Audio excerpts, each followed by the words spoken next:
Episode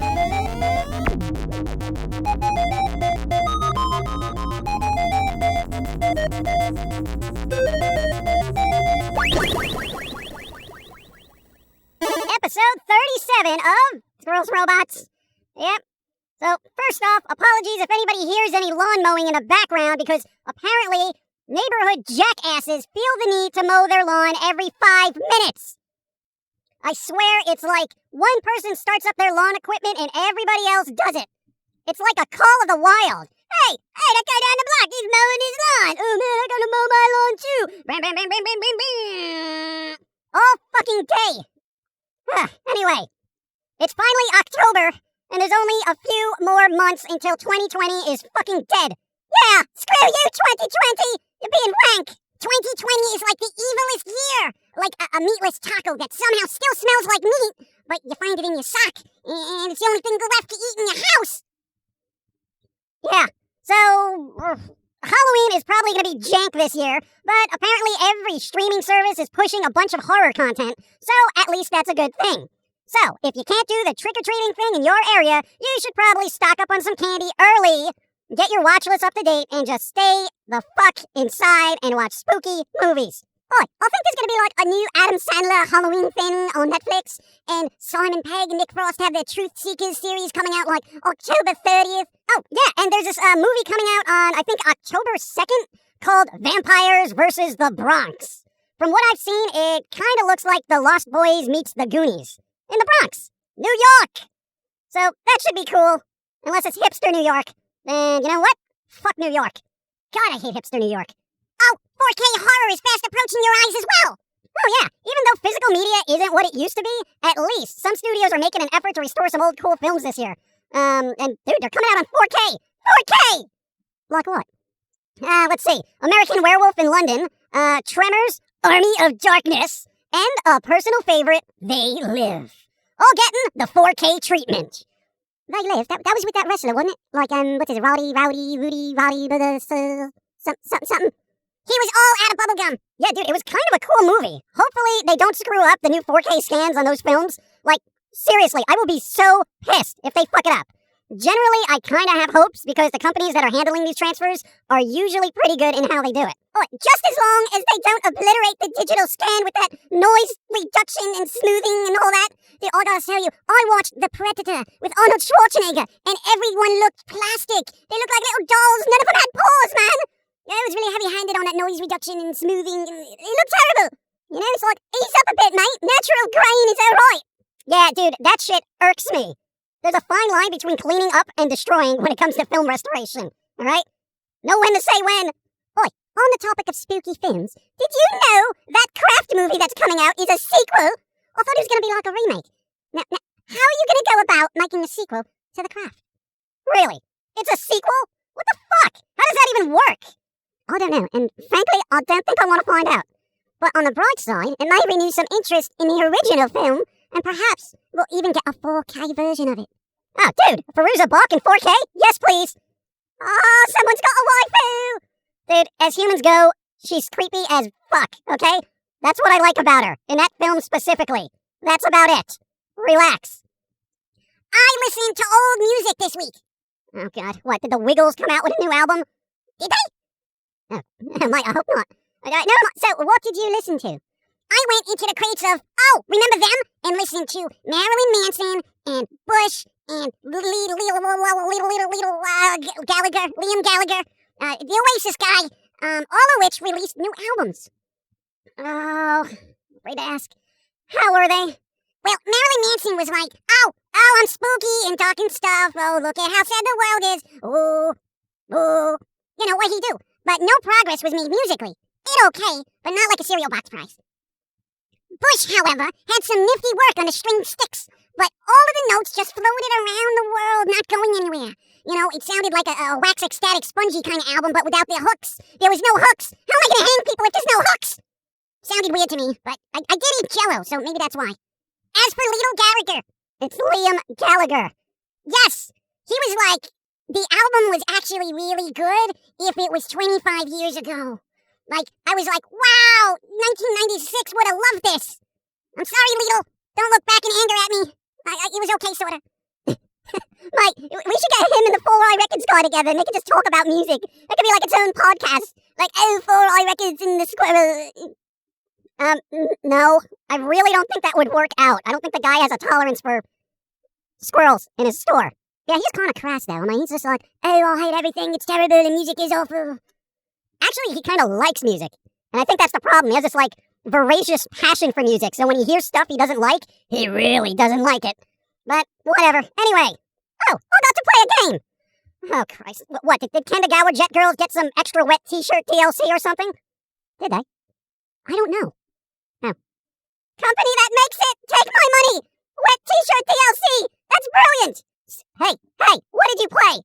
Oh, right, Genshin Impact. It's kind of like, Zelda Breath of the Wild meets a bunch of anime waifus and all that. So, waifu of the wild.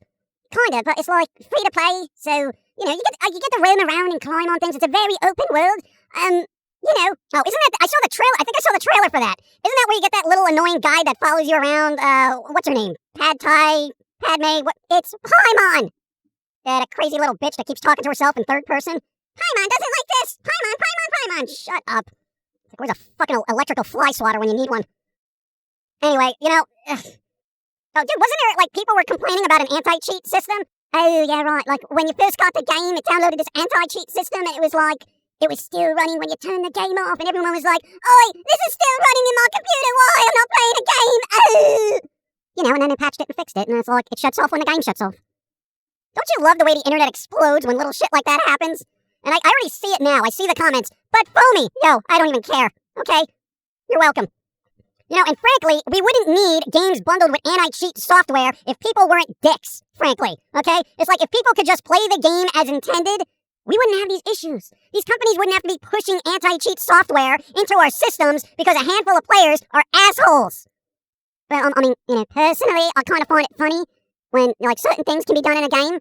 What, like breaking the game? Well, yeah, the game-breaking glitches and hacks and all that. Dude, leave that shit to the speedrunners, okay? Let the speedrunners break and hack the game and have fun with it, alright? Your general base players just want to play the game as intended. What's the point of fucking cheating at a game? So you can be like, oh, look at me, I'm top of the leaderboards. None of that shit matters, dude. The leaderboards are a lie! Like, seriously, are you gonna even be able to trust the leaderboards when there are so many aimbots, lag switchers, and hacks? It's like, this is why I don't play multiplayer. The leaderboards are a lie! Josie! What? Is there any point in playing multiplayer games anymore? Well, that is really dependent on the individual and their tolerance or lack thereof when dealing with rude behavior, cheaters, bots, and the general infantile behavior of certain gaming communities. Not all games have a similar player base, so ideally, finding a game with a healthy, mentally sound community would best suit those who don't want to deal with inane human stupidity. Do you play multiplayer games? Well, no. I am technically considered a bot. So anti-cheat software is a real bitch sometimes.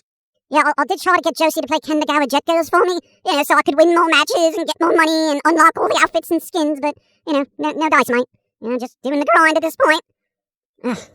Well, since we don't cover politics here, there's not much more to discuss. Let's see. Some stuff started getting back to normal. Some restaurants are slowly letting people back in to eat. Don't go out to eat. Even Japan started this, go travel initiative domestically.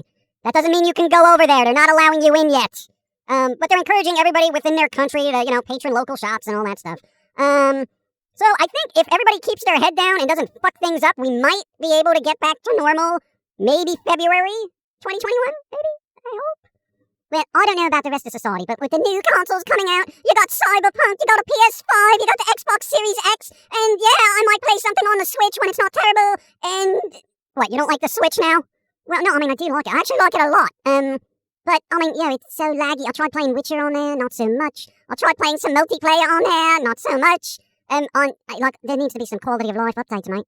Other than that, I love the system.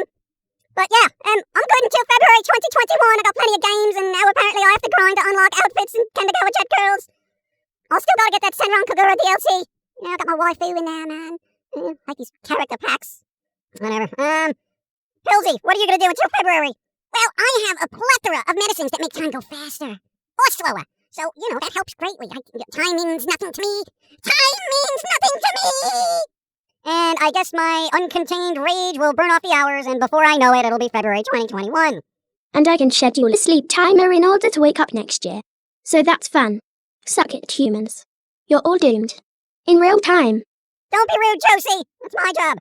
Doomed, I say. Doomed. Doomed. Doomed. Here we go. Doomed. I'm having to reboot her constantly. Oh, I don't know what the problem is. Doomed. Oh, it's probably the snowshoes I left in the oven. Doomed. What? Reboot initiated. Oh, wait, before we go, did we get any sponsors? What? No. When do we ever get sponsors? Yeah, because, I was watching that pumpkin guy, and he was talking to his chat about what podcast did. We were mentioned on Twitch. Great. And he was like, oh, you know what they should do is get, advertisers and stuff because they make no money. Yeah, that is true. Literally, we've done 37 episodes of this series, and we've made zero income, with the exception of, $20 collectively on YouTube. But, yeah, no, it's no money. Well, okay, so, the pumpkin was saying, oh, you gotta get advertisers and stuff like that, and, they were talking about it and strategies, and, it was a brilliant idea. What we do is because, we don't like selling out, we don't like advertisers, and we don't like product, and we barely promote ourselves! Yeah, go to our Patreon or something. Buy a shirt. There you go. No, but, here's what we could do, right? I don't like selling product, right? Yeah. You don't like selling product. You're not like, oh, drink Red Bull kind of guy. You're not, that's not you. Yeah. Pilz-E. Hi! Pilz-E's got no idea. Hi! What are you getting at? What we do is we have Pilz-E do the advertising. Dude, do you think sponsors are gonna want this jackass to be pushing their product? What, right off a cliff? I will push any product right off a cliff! Give me money and I will throw your product off the ledge. See? This is what I mean. Pilz-E, hi! Try selling deodorant to people. Oh, let's see. Oh, do you smell like trash? Do your farts stink up the entire globe? Well, get this deodorant and stick it up your butt and turn it 3 times, and before you know it, your farts will be deliciously tasty. That's right, buy this deodorant for delicious farts. You see? This is what I mean. No deodorant company, not even Axe, is going to be like, yes, let's have the squirrel encourage people to stick deodorant up their butts in order to have nice-smelling farts. Okay? Well, yeah, it is still 2020, and the common sense is kind of, as currency goes, is pretty worthless, isn't it? Because then we'll get a rash of people saying, oh, I got this deodorant stuck in my bum, what am I going to do? And then there'll be a rash of people in the hospital trying to get their, fill in the blank deodorants removed from their butts. I don't know, right? It's like humans can't be trusted. It would be funny, okay, if Pilz-E, hi, shut up. Hi. If he could actually, if we could find a sponsor that would let Pilz-E would let him just push a product however his mind works, it could be funny, and I think people would appreciate it, but I don't think we're going to find a sponsor that open-minded. Well, would you like, hypothetically, if we found a cream cheese company, right, and they were like, oh, Foamy, please, here's a bunch of money, push our product, because you like cream cheese and the creamy cheesy and all that. See, here's the thing. It depends on the cream cheese. There are 2 particular brands that I actually like. 2. So, you know what? We can have a bidding war. Yeah, bidding war. I bid $5. You're not in this. No. All right, well, see, this is why we don't have sponsors, because I don't think a lot of companies have a sense of humor anymore. Everything's got to be middle of the road and bland, and, yeah. So, support us on Patreon. If you have extra money, buy a shirt or some stickers that's designed by humans. If you have no money, like most of society right now, dude, seriously, share everything, just because if you share a podcast or a cartoon to somebody else, and they share it to somebody else, and so on and so on, before you know it, somebody of super high influential importance could discover the power of Foamy, and then put it in that kind of maybe mid-tier level where we get a little bit more attention, but not too much where people are, hassling us for autographs. And I want to be like, I'm fine with mid-tier, okay? I don't need a Netflix series, all right? Mid-tier. I want to be that weird underground thing that's not so underground that people forget about them. You're really trying to dictate the level of fame you would actually want. Well, yeah, I don't really want to be famous, because, frankly, people are... All right, here's the thing. Fame is bad, because people are too stupid to rationally interact with famous people, okay? I don't want to be famous, That's the thing. I just want that nice, I want to say, group of people that appreciate the work, and it gets to other people that appreciate the work, but doesn't get to the normies, okay? Fuck the normies. They suck and they ruin everything. I know, I was just talking about that with anime. Everything's terrible now! Ah! Yo, they put Steve from Minecraft in Smash Brothers. That is stupid. But really, they put Steve from Minecraft in what? Yeah, apparently you can terraform the level, too. Oh, that is just wank, mate. It's the end. It's the beginning of the end. Ah! Alright, I guess that's our cue to wrap it up. Josie's being rebooted, so why does it take so long for her to be rebooted? Oh, don't know. Whatever. Oh, yeah, we're ending it. Episode 37 is done. Support, like, follow, all that fun stuff. Tell your friends, tell your enemies, tell that person on the side of the street who's panhandling with a dog they probably stole from somebody else. Let them know that Foamy exists. But don't tell too many people. I don't want to get bothered by people. We still have to do fan mail. That's people! Ah!